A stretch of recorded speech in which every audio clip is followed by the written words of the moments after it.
Pozdrav iz Gross Basketa, moje ime je Hrvoje. Poseban pozdrav danas za sve fanove vjerojatno najboljeg playmakera u NBA ligi.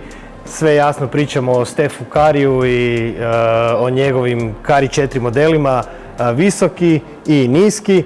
Krenut ćemo od visokog modela koji je stvarno jedna zanimljiva tenisica, dosta drugačija od većine modela. Već po svom izgledu vidimo ona je dosta visoka i tu je prva specifičnost ove tenisice, a to je da je posebno ovako dizajnirana kako bi dala potporu s globovima Stefa Curryja.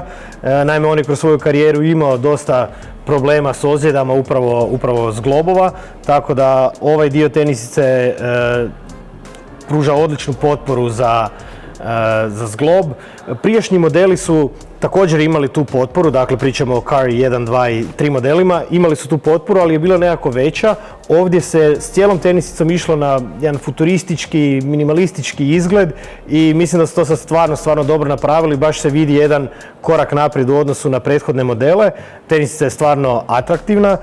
Druga značajna promjena je na potplati. Do sad su Curry modeli imali, ajmo reći, klasični riblja kost uzorak, a sada je ovdje uvedeni su ovi koncentrični krugovi.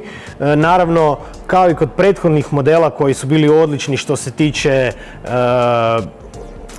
potplate i kako ona reagira na površinu, isto imamo i kod ovog modela, dakle to je stvarno odlično riješeno. Ali možda je najbolje još par minuta popričati o čarapi koju sam ranije spomenuo, ili rukavu kako ga neki zovu. Dakle, odlična potpora za stopalo. Na prvu tenisica se malo teže obuva, to treba imati na umu, ali stvarno nije problem zato što nakon obuvanja tenisice i nakon par nošenja ona će se savršeno prilagoditi vašem stopalu i mislim da ćete stvarno uživati dok igrate u njoj. Opet, kako sam ranije spomenuo, minimalizam. Jedna stvar koja je ovdje napravljena, to je da je velik dio podstave tenisice uklonjen i s time se dobiva još bolji osjećaj za kretanje, za nagle promjene smjera. Cijelo stopalo je bliže parketu i dakle treba imati na umu da je sve to napravljeno za Stefa Curryja koji je suludo brz igrač, koji izluđuje obrane sa svojim tricama, sa svojim naglim pokretima, tako da je to tenisica koja podržava na sve moguće načine takav stil igre. I sad možemo još možda spomenuti par zanimljivih detalja o samoj tenisici. Možemo početi ovdje, vidimo logotip baš Steph Curryjev, ovdje naravno Under Armour, logo ovdje je od Stefa Curryja.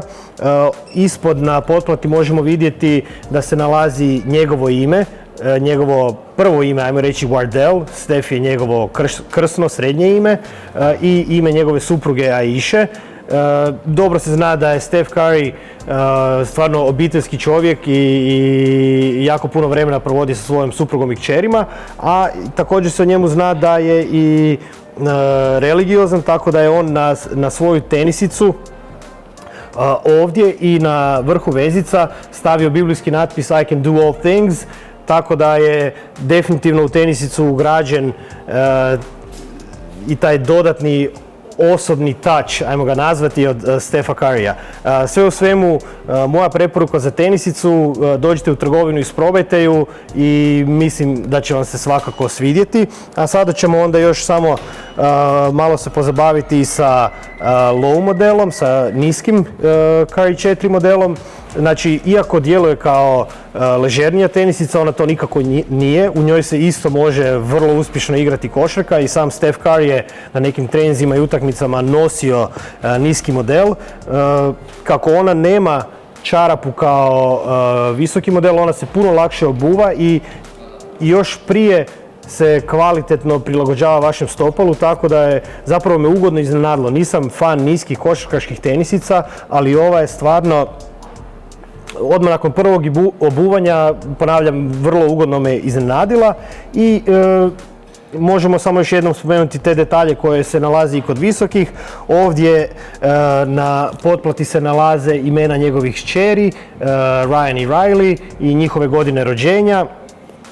Ponovno imamo i na ovom dijelu natpis I can do all things, tako da je ponovno riječ o jednoj zanimljivoj tenisici, kvalitetnoj i ponavljam, dođite u trgovinu, isprobajte ju, pogotovo sada u Gross Basket su stigli novi colorway, tako da nadam se da se vidimo u dućanu.